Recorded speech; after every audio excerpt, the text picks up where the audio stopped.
A Ana Carolina Costa. Pastor, qual a visão em relação ao espírita Chico Xavier?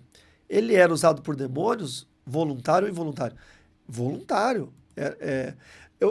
Aqui eu vou fazer um. Vou fazer um. Vou permitir. Vou permitir. é, Tem pastores que vão ser contra mim agora, tá? Mas tá tudo bem. Eu vou permitir a dúvida, tá? Porque eu acho que há 1% de chance disso ter acontecido. 1%. Eu não acredito 100% que Chico Xavier era um cara do demônio e ele sabia que era do demônio e se fingia do bem. Eu não acredito. Eu acredito que os demônios são tão espertos, tão astutos, tão ardilosos, que eles teriam a capacidade de enganar uma pessoa a vida inteira. Eles têm a capacidade. Então, há 1% de chance do Chico Xavier ter sido enganado por esses demônios a vida inteira.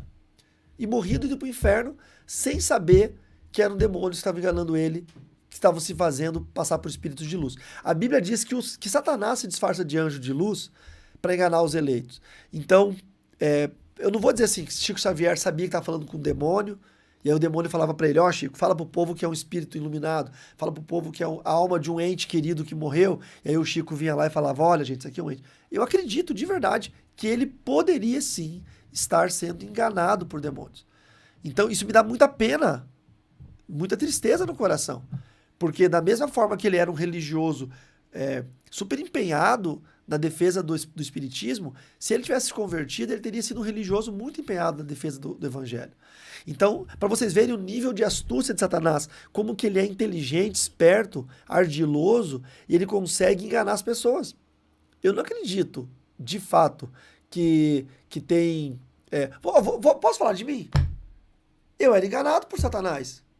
Ou vocês acham que eu sabia que existia um Deus amoroso, que enviou seu filho Jesus, que morreu na cruz para me salvar, e mesmo sabendo isso eu servia Satanás, e... Não, eu era enganado por Satanás. Eu achava que eu estava do lado certo. Na verdade, naquela época, eu não pensava em lado, certo ou errado.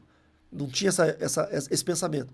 Eu nunca cheguei a pensar, existem dois caminhos. Não, para mim só tinha aquilo ali, era aquilo ali que era a vida espiritual, porque era o que eu vivia ativamente. Quando eu descobri o lado certo, obviamente eu entendi que eu estava sendo enganado por Satanás. Então eu tenho muita compaixão das pessoas enganadas, porque eu acho que elas estão cegas pelos demônios. Mas sim, Chico Xavier era usado, infelizmente, enganado por demônios.